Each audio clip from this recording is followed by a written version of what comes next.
All right, everybody. Feels weird being on this channel, doesn't it?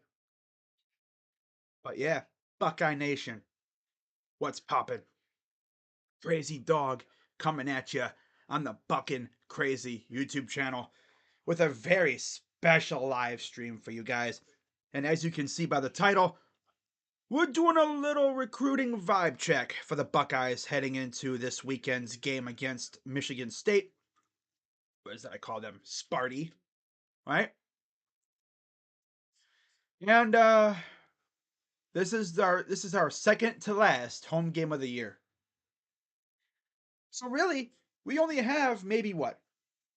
Two chances to really show out in front of our recruits. You know, the guys that we've already had committed.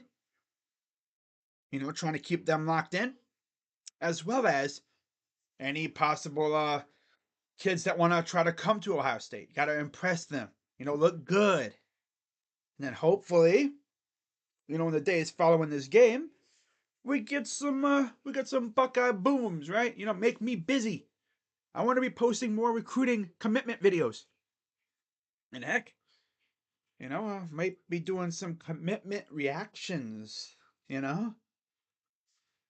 But we'll see. So anyways, let's take a look at who will be coming to town this weekend. While I'm pulling that up, of course, as always, be sure to like the stream, subscribe for more Buckeye content, and also subscribe to the main channel. I know I've been streaming over there like a maniac, doing Cavs and Browns games, and of course Buckeye games. Now, once I get enough, subscribers over here, I'll start doing my Buckeye streams on this channel. But I believe we are less than a month now away from National Signing Day in the NCAA for football.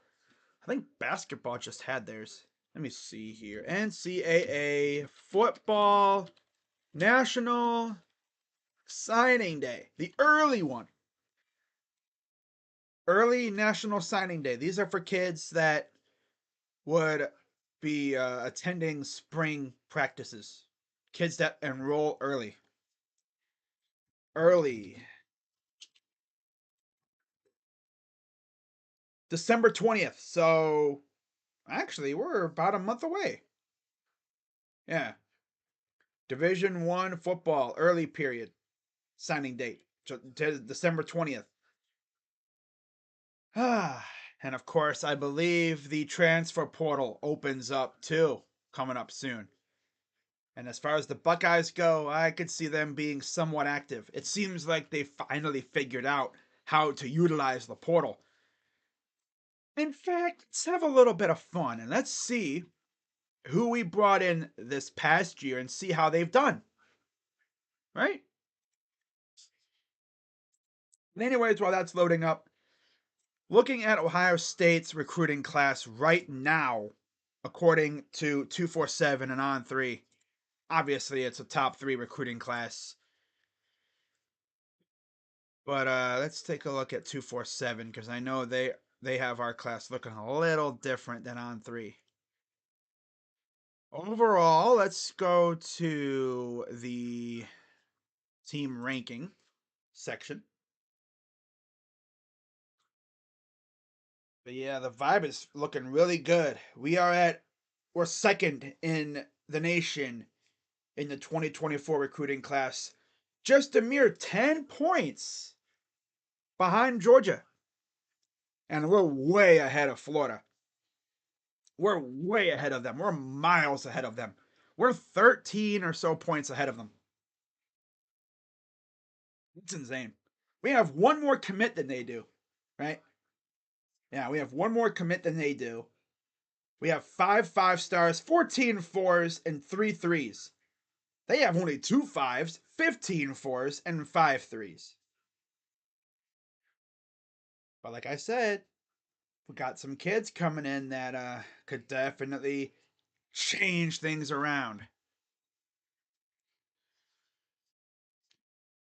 All right, so you're looking at our 2024 recruiting class. Of course, you have the heart of the class being Jeremiah Smith, who everyone still thinks could possibly leave, which I don't see that happening. He ain't going nowhere. Jeremiah Smith, receiver out of Florida, 5-star. 5-star D lineman Justin Scott, still can't believe we got him. 5-star D lineman edge rusher Edric Houston, awesome.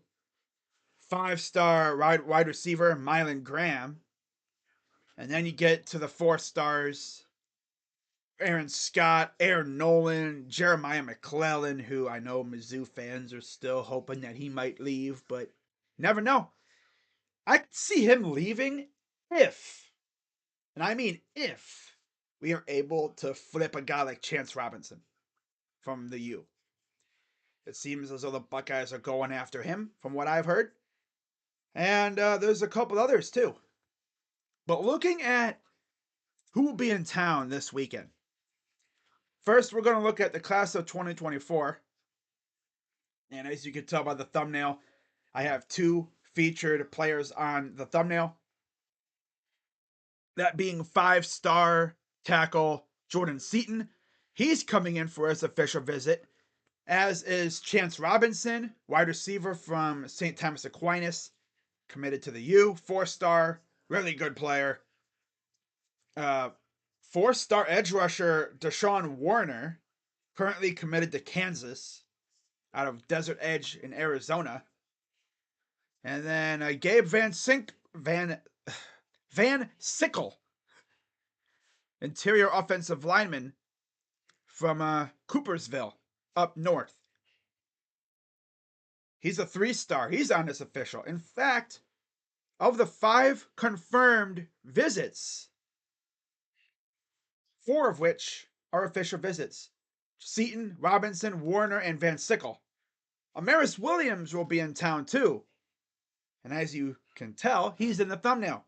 He's one of the premier players that Ohio State's been looking at. And he's a flip candidate. Whether Florida fans want to hear it or not, he is a legit flip candidate. And of course, we're going to see what our class would look like if, say, we were able to flip Amaris and get Jordan Seaton, right? Let's see what our class would look like if we did that. It'd probably be like the #1 class in the nation, without a doubt.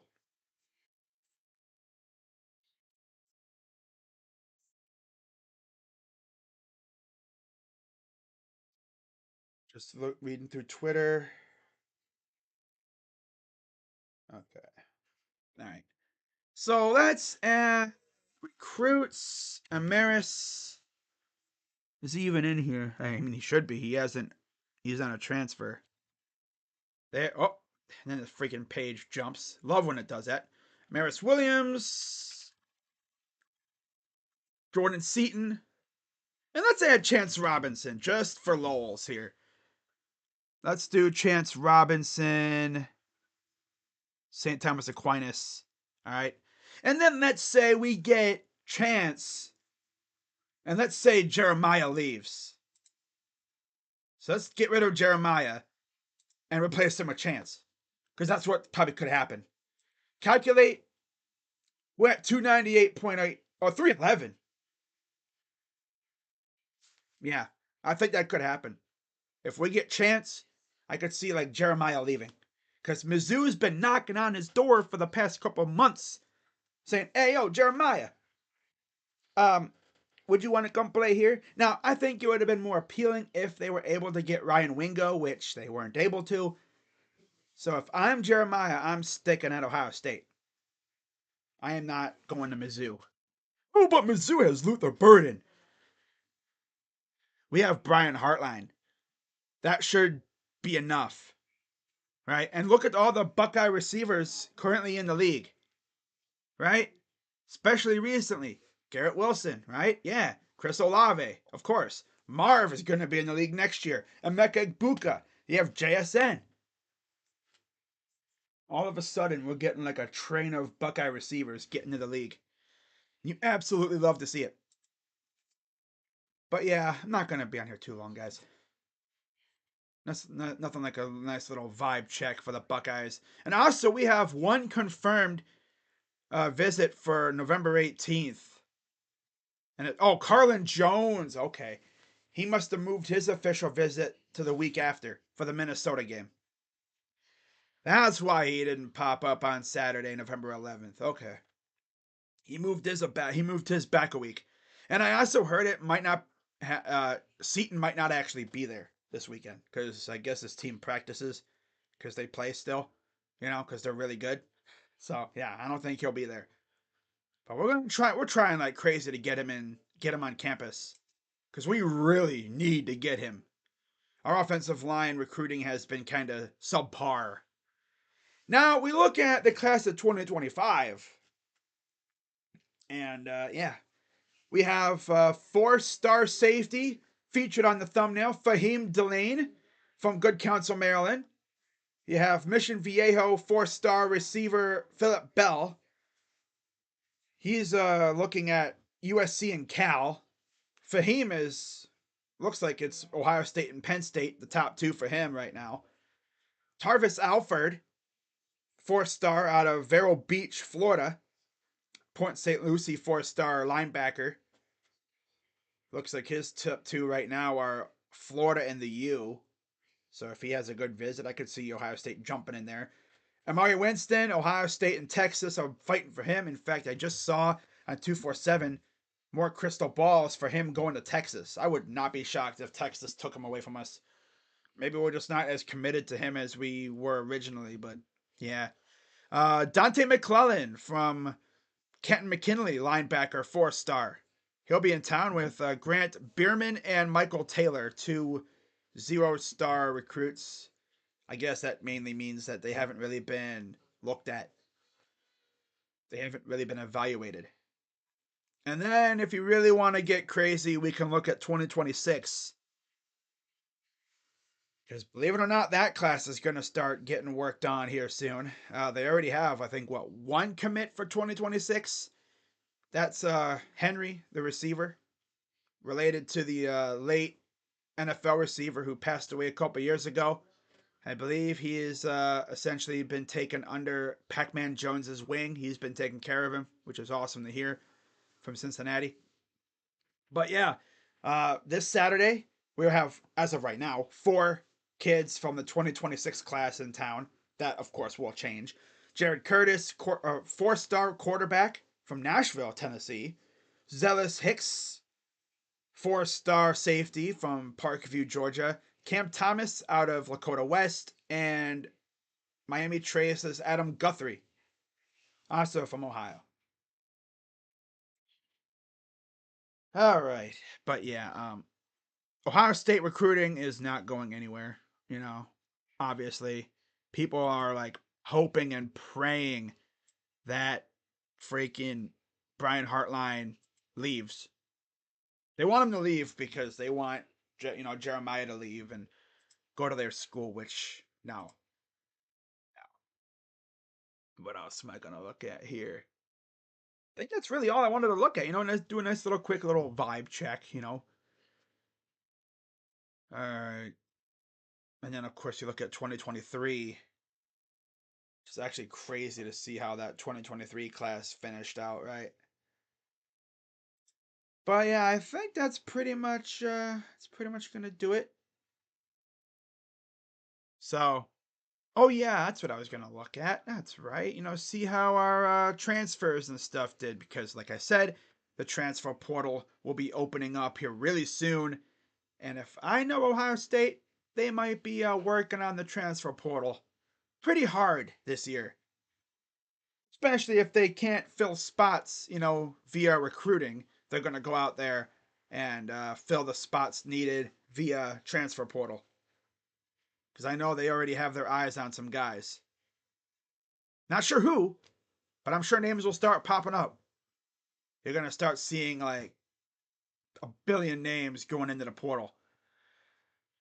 But let's take a look at the ranking for this past class, and then we're going to see how these transfers did so far. Of course, we didn't really go too crazy on the portal this year. But I mean, we definitely did more than last year. So we go to 2024 or 23. You got, yeah, we went crazy in the portal this year. Holy crap, I didn't realize that. Nigel Glover, haven't really heard his name a whole lot, to be fair. I mean, he's technically, I mean, he wasn't really even like a transfer. You might as well say he was he was a late addition to the recruiting class. He's only, what, a freshman, I believe? Yeah. He left Northwestern when Coach Fitzgerald got canned because of that whole situation over there. So he was practically, an added part to the recruiting class. So we're not going to see him much probably until next year at the earliest.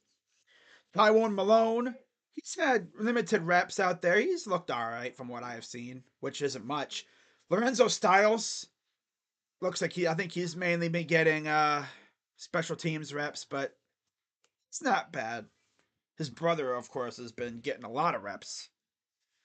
Josh Simmons, I see what they were saying about him.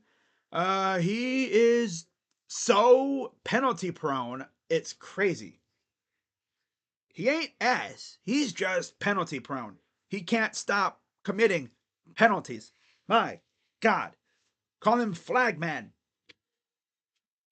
Jahad Carter, he was solid until he got hurt out of Syracuse. John Furlman, the long snapper. Really? Davison Igbenison, great player.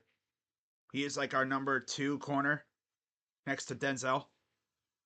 Yeah, he's been making some plays. Victor Cutler, haven't heard his name a lot. And Tristan Jebbia is not even really a player. He's more like a coach.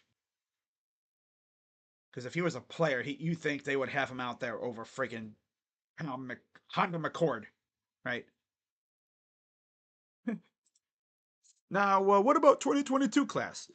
Yeah, like I said, they didn't go crazy in the 22 class. Uh, Chip Trainum, he's still here. McAllister went to the league. Parker Lewis, I think, is our kicker now, or he's one of them. And then Casey Magyar, a kicker as well. So yeah, not much there at all. Because that year was like our first experience, utilizing the portal. We were like, how do we do this portal thing? And then this past year, we figured it out. I think a lot of it too was money. The NIL, we were still trying to figure that out. But it was pretty clear we got it figured out this year. We didn't have the cash flow that a lot of these other schools did. So, yeah, it's good stuff. In fact, I think I can actually see like who did what on the portal over the years. All right, let's do this. Transfer portal. Yeah, here we go. Rankings. So, how did teams do in the portal this year? Let's see who the most active was. So, we go. Wait, why does it say Bowling Green? Oh, it's freaking. Oh, I see. Bowling Green's already got a commit via transfer portal? I was like, yo, why does it say Bowling Green? Oh, Boston College. Okay, who cares? That's for 24. That'll that'll be kicking into gear here over the next month. 2023. Colorado. D51 transfer commits. Oh my god. 43. Oh my god. 43 3-star commits via the transfer portal for Colorado. Holy crap. 43. And they got 78 points out of that. 1 5-star, 5 4s, and 43 3-stars. They practically just completely revamped that team. And so if you're wondering, who was the 5-star? Who do you think? Freaking Hunter. Yeah. Who do you think it was? But my God, they had so many outgoing transfers too. Wow, they had a lot of them. Wow. And it's gonna be like that again. A lot of people when got on Colorado's case. But I mean, he did. Dion did say he was bringing in his own luggage, and it was certainly Louis. Although I don't know if that was legit, like like straight up Louis. Or it looks like it's fake Louis at this point. People, Colorado fans really thought their team was going to win like 10 games this year. Like, nah, maybe over the next couple years, but you know, you expect Dion to walk in that building and give you a dynasty first year? No, it's not going to happen like that. No. Let's see about Ohio State. Where did we even end up? Oh, 29th. Wow, top 30. Four 4 stars, three 3-star transfers. Okay. All right. I thought we would have been further down, but okay. I'm still laughing at the Colorado number. 51 total transfer commits. Oh my god. But, I mean, Dion did say they were going to flip things over there, and they did. All right. What else is there? Well, how about 2022? USC had 20 transfers. 18 for Ole Miss, 15 for LSU, 13 for Oklahoma. USC had 20. Who was there? They had 2 5-stars. Huh. Jordan Addison, of course, came in there. Uh, Bryson Shaw. Man, every time I hear his name when I watch a USC game, it's like, damn, he's still over there. Travis Dye, USC. Latrell McCutcheon, Mickey Blackman. Okay. Mario Williams, Caleb Williams. Yeah, they went crazy in the portal last year or 2 years ago. Yeah, I mean, overall, I'd say the vibes are pretty good, and we'll see if we can land some of these studs that are coming into town this weekend. I'll be watching the Cavs Warriors game over the Buckeyes game because I know it's going to be a blowout. LOL. Yep, I'll be flipping back and forth. Yep. Oh boy. So that's really all I got. And of course, if I hear anything else, I will definitely make a video talking about it. Oh man, can't believe it's almost already National Signing Day. And of course, that means Flipmas season is here. Be ready for a lot of flips and decommitments and all that wonderful stuff. Just be ready for chaos. It's gonna be fun. I can't wait. So if I hear anything else, if any big name commits happen for the Buckeyes, I will definitely have a video. One more thing before I head out, though. 5-star corner in 2025, Devin Sanchez. He will be committing on January 6th at the All American game. His 3 final teams are Ohio State, Texas A&M, and Alabama. I might go live for that commitment. So be on the lookout for that. But with that being said, I'm Crazy Dog, coming at you on the Buckin' Crazy YouTube channel. And preview video will be out tomorrow. I'll be live for the game tomorrow night, on Saturday night, on the main channel. So hope to see you there. Go Buckeyes. I'm Crazy Dog. OH. I'm out. Bye bye. Yeah. Go Bucks. Yeah. Go Bucks, baby.